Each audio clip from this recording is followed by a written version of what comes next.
Introduce yourself. My name is Kelly Payne. I'm a sophomore at Johnson & Wales. I am a counseling and psychology major and I'm originally from Chicago, Illinois. Who is your significant person and has affected your life?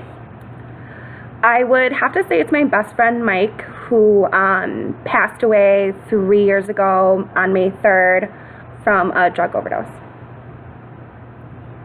And how did you meet Mike?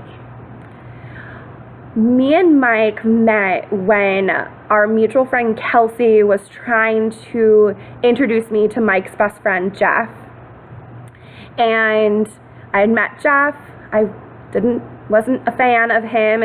And the next time that I had met Jeff and Mike again, me and Mike actually hit it off, and Kelsey and Jeff ended up actually hitting it off.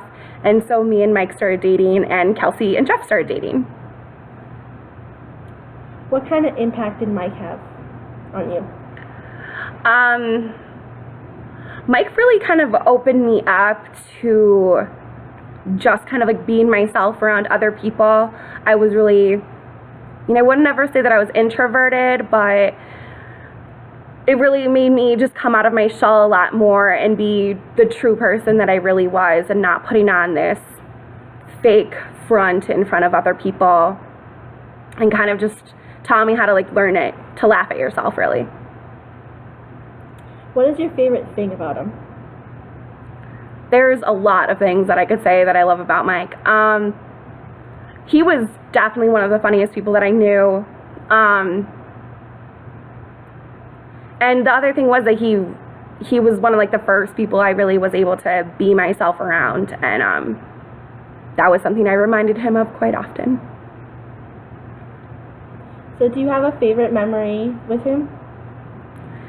There was this one date that him and I had gone on where we went out to dinner, and then afterwards we were going to actually go to a drive-in, and we had plenty of time before dinner, between dinner and the drive-in. We ended up going to this arcade, and almost every single arcade game that I played I had lost at, and every single one that he played he won at, and he loved rubbing it in my face because him and I got really competitive.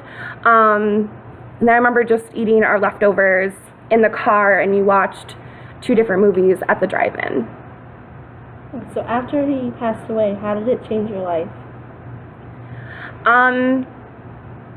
There was a lot of things that it changed. I did get really depressed afterwards, and it did actually bring me a lot closer to some of our friends that we had mutual friends with that maybe I wasn't that close with when he was alive.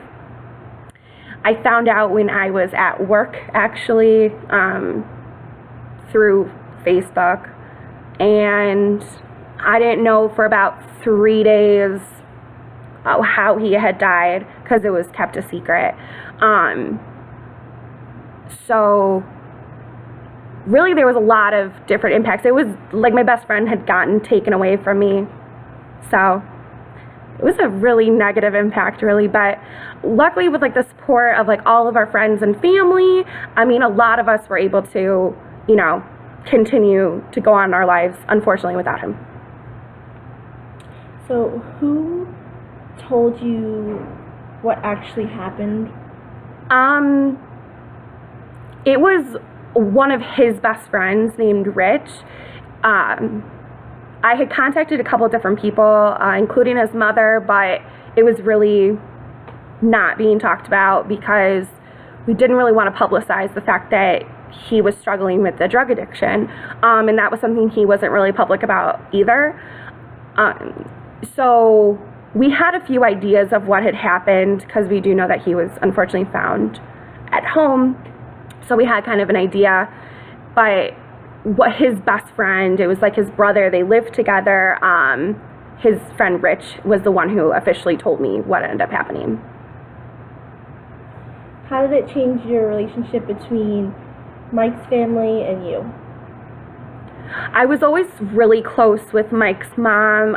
Mike would go out of town a lot, so me and his mom, like I would stay there and me and his mom would stay really close. She would call me on the phone. And afterwards, I feel like his mom kind of clung to a lot of his friends and me, which was his girlfriend at the time. And so I was a lot closer with his mom. I became a lot closer with his sisters as well, ones that I hadn't really met because they lived in different states and things like that. And his death had actually distanced me from his dad, because his dad actually didn't follow a lot of what Mike would have wanted after he died, didn't follow his wishes.